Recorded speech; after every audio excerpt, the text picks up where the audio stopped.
नमस्कार, मैं हूँ शालिनी और आप देख रहे हैं बीबीएन भव्य भारत न्यूज। चलिए शुरू करते हैं आज की मुख्य खबरें। गांजा में इजरायली सेना और हमास लड़ाकों के बीच भीषण लड़ाई, 85 फलस्तीनियों की मौत, लाखों जिंदगियों पर खतरा। गांजा पट्टी के दक्षिणी हिस्से में फलस्तीनी लड़ाकों के साथ लड़ाई में गुरुवार को 4 इजरायली सैनिक मारे गए, जबकि इसराइल के हमले में 85 फलस्तीनी मारे गए हैं। मारे गए लोगों में हमास लड़ाके भी शामिल है। गांजा सिटी में भीषण लड़ाई के बीच इजरायली सेना टैंकों से गोलीबारी करते हुए आगे बढ़ रही है।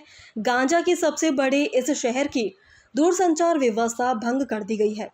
गांजा पट्टी के दक्षिणी हिस्से में फलस्तीनी लड़ाकों के साथ लड़ाई में गुरुवार को 4 इजरायली सैनिक मारे गए, जबकि इसराइल के हमलों में 85 फलस्तीनी मारे गए। मारे गए लोगों में हमास लड़ाके भी शामिल है। गांजा सिटी में भीषण लड़ाई के बीच इजरायली सेना टैंकों से गोलीबारी करते हुए आगे बढ़ रही है। गांजा पट्टी के सबसे बड़े इस शहर की दूरसंचार व्यवस्था भंग कर दी गई है। शहर की इंटरनेट और टेलीफोन लाइनें काट दी गई हैं। गांजा सिटी के किनारे 30 लोगों के परिवार के साथ टेंट में रह रहे बासिम अल कनौ लाचारी जताते हुए कहते हैं कि हम कहां जाएं। खाने की किल्लत के बाद भी हम यहां पर जिंदगी को भी खतरा है। आसपास बम फूट रहे हैं और गोलियां चल रही हैं।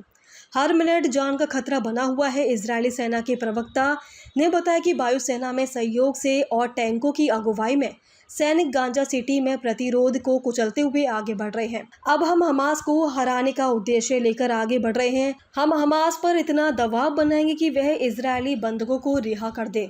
इस समय हमास के पास 48 बंधक है, जिसमें से 20 के जीवित होने की उम्मीद है। इन बंधकों की रिहाई के लिए इसराइल में लगातार प्रदर्शन हो रहे हैं, जबकि गांजा सिटी में सैन्य कार्रवाई से इन बंधकों की जीवन पर खतरा बढ़ गया है।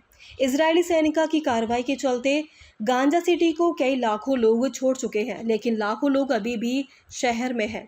वेस्ट बैंक की जॉर्डन से लगने वाली सीमा पर एनएलवी क्रॉसिंग पर फायरिंग में 2 इजरायली सैनिक मारे गए हैं। इजरायली और जॉर्डन के सैनिकों की फायरिंग में हमलावर ड्राइवर भी मारा गया।